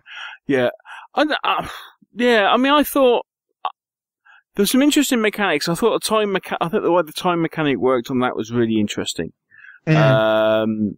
But for me, I didn't find there was enough different in it that I would be interested in the game, other than the fact that it was Firefly. The fact that it's that it's the Firefly IP is the major selling factor. Yes, so from that side of things, yes, it's very thematic. It works well from that side. If I wasn't a Firefly fan, don't think I'd be considering it. Personally. No, I'd get that as well, to be honest. Like, I mean, Dave, you don't know Firefly at all. Was that what you were thinking? Yeah. It was just like, this is another skirmish game. The production values are kind of okay, but I mean, I must admit, I didn't even think the buildings were particularly great that they produced for the game and stuff. I thought, figures were okay, some nice components, but yeah. So, but yeah, if you're a Firefly fan, it's brilliant. Yeah, definitely. Yeah, there was definitely a case of myself and Mr. Hitman, who are both fans, were enjoying it far more than Mr. Luff was when we played it on the day. Right. Okay. So final confessions from Sunday. So we know what Mr. Luff bought. We've had an inkling of what Mr. Hobbs bought on Sunday. My final confession was, I had that conversation with Joe and Michael from Motorsport on Friday. It kind of influenced my other spending decisions over the weekend. Was the fact that when I had a discussion with Joe on Friday about scenery, because Michael had bought his piece of scenery from them, and I was having a chat with Joe, and because I really love Joe's scenery, I think it's brilliant. And I've got the Mouse House, but I haven't got anything else. It was kind of, and they've been on my shopping list for about a year. I almost bought some last year, and it's been on my shopping list for a while. And then Joe turned around and said, "Oh, we're stopping doing it. This is the last show we're bringing the scenery to." I was like, "What?" It was like, what? And she said, "Oh no, we're stopping the resin scenery. We're moving on, and we're trying something different. I think they're moving on, trying to. She's got to have a play with a vac former. I think primarily because the resin takes a while, and also is obviously quite heavy. The bits of scenery they do, a lot of them are quite heavy. So it ends up in a situation where, especially as they offer free postage over £30.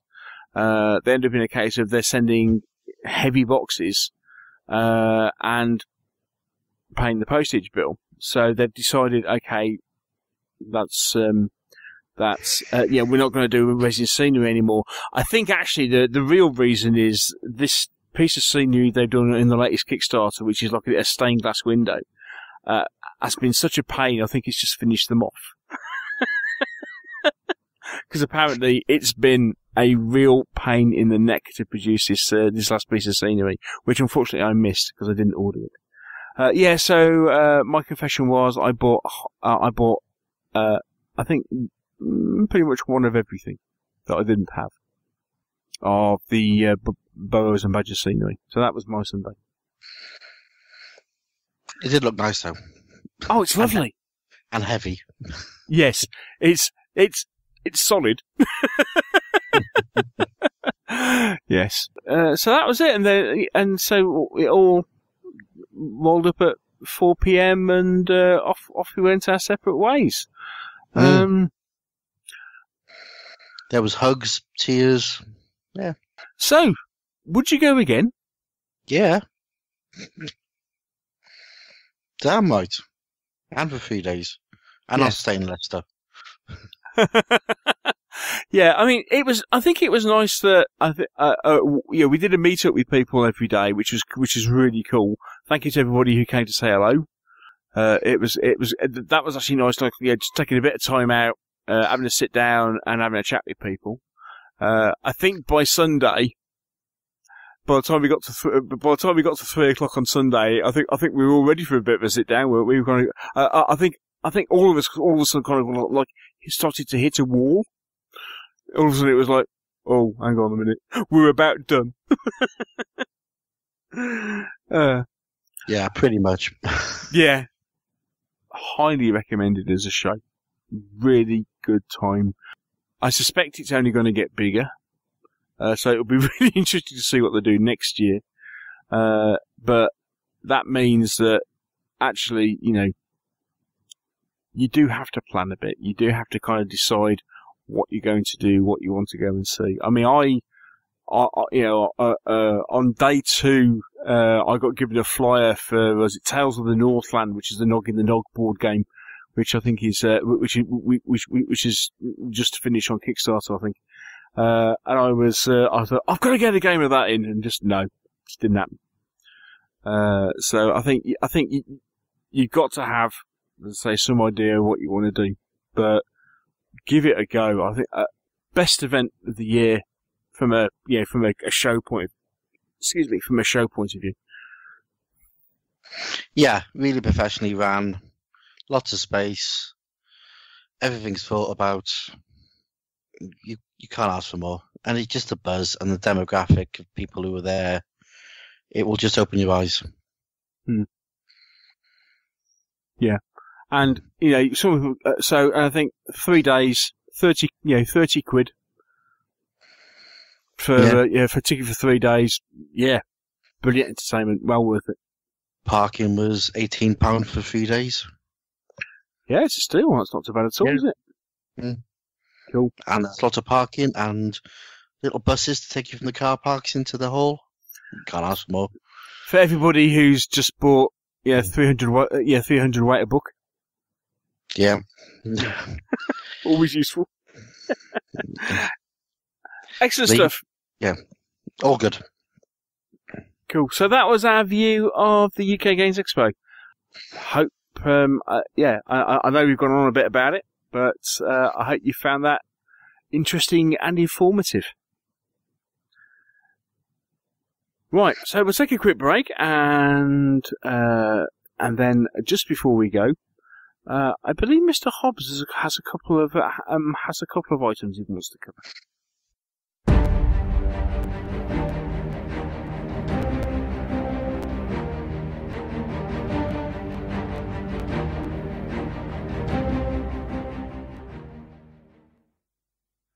Mr. Hobbs, the floor is yours.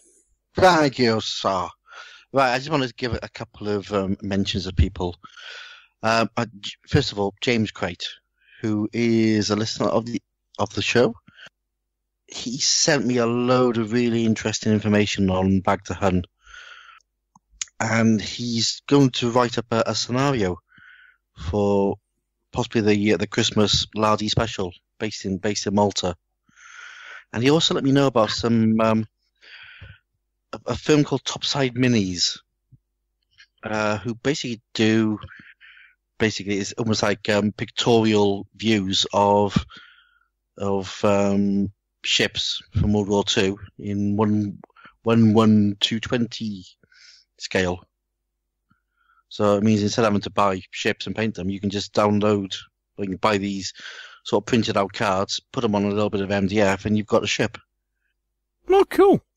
Yeah, so they look really good. So thank you, James, for all the information you sent me. Really interesting. And Christopher Smith, another long-time listener, got in touch with you and said that he found a few copies of Underworld Oracle, which was an old UK D&D fanzine from 1978. And then asked if I wanted them, and I went, "Oh, please." And I have to pay. He went, "No." So we did a deal, and he sent them to me. So I've just donated to a charity that he's doing. So he's doing some fundraising for cystic fibrosis. So thank you, Christopher, for that, and good luck with your walk along the Great Wall of China. What? You're going to need it. Okay. Has he got like a Just Giving page or something? He has indeed, and possibly it'll be in the show notes. Most definitely. Yeah. Crikey, if he's doing that, we'll definitely support him. Yeah. I don't know if he's doing the entire Great Wall, but he's doing a good chunk of it. And I walked a mile on the Great Wall, and it almost crippled me. So I wouldn't fancy doing it for a week. And the last point of order, please, Mr. Chairman. Our good friend, Aid McWalter, from Stand 2 Games. Oh, yes. They just started a new Kickstarter campaign, which is their America War of Independence large battle game, which is based on the same mechanics as Over the Hill. Yeah, which AD was telling us about, about 2 or 3 shows ago, wasn't it? Yeah.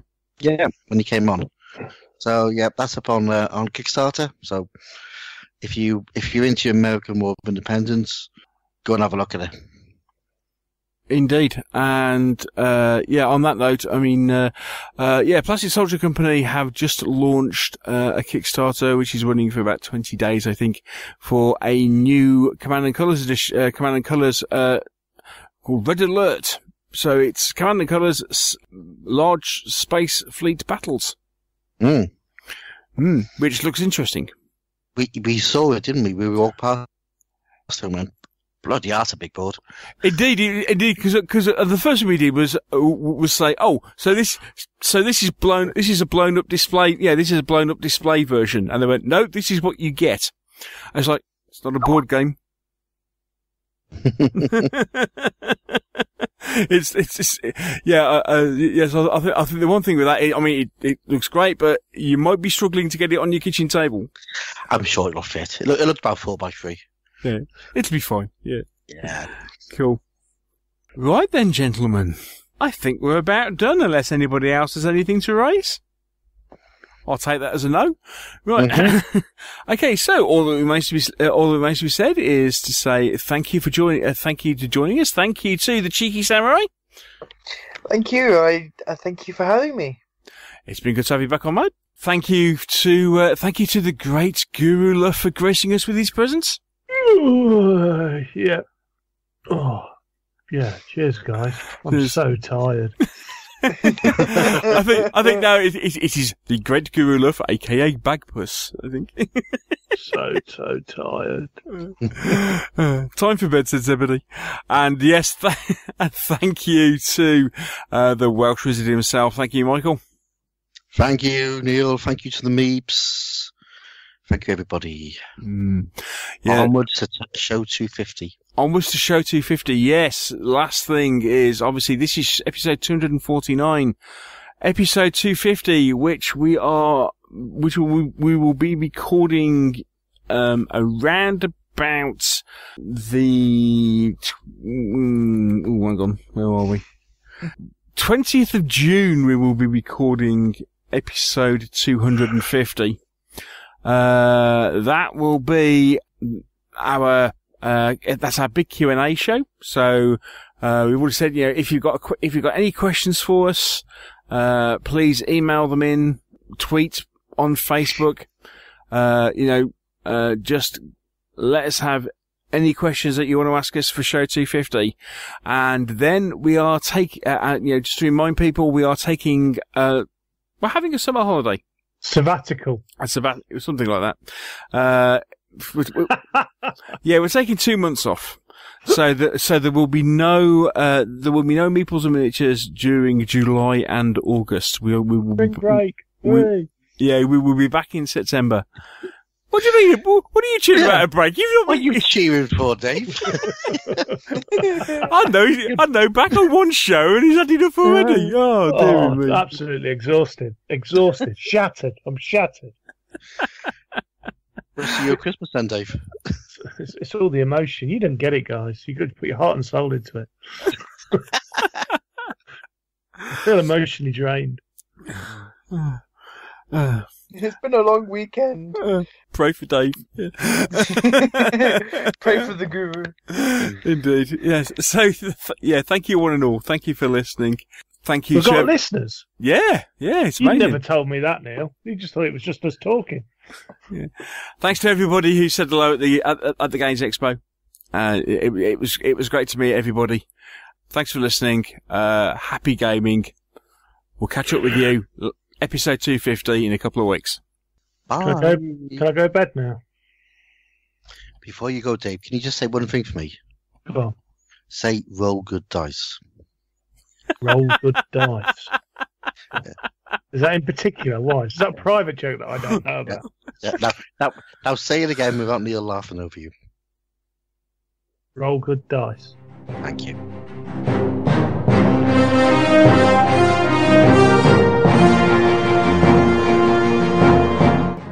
Thank you for listening to the Meeples and Miniatures podcast. If you've enjoyed the show, why not share it with others by leaving us a review on iTunes? And if you have any comments or questions, you can always email the show.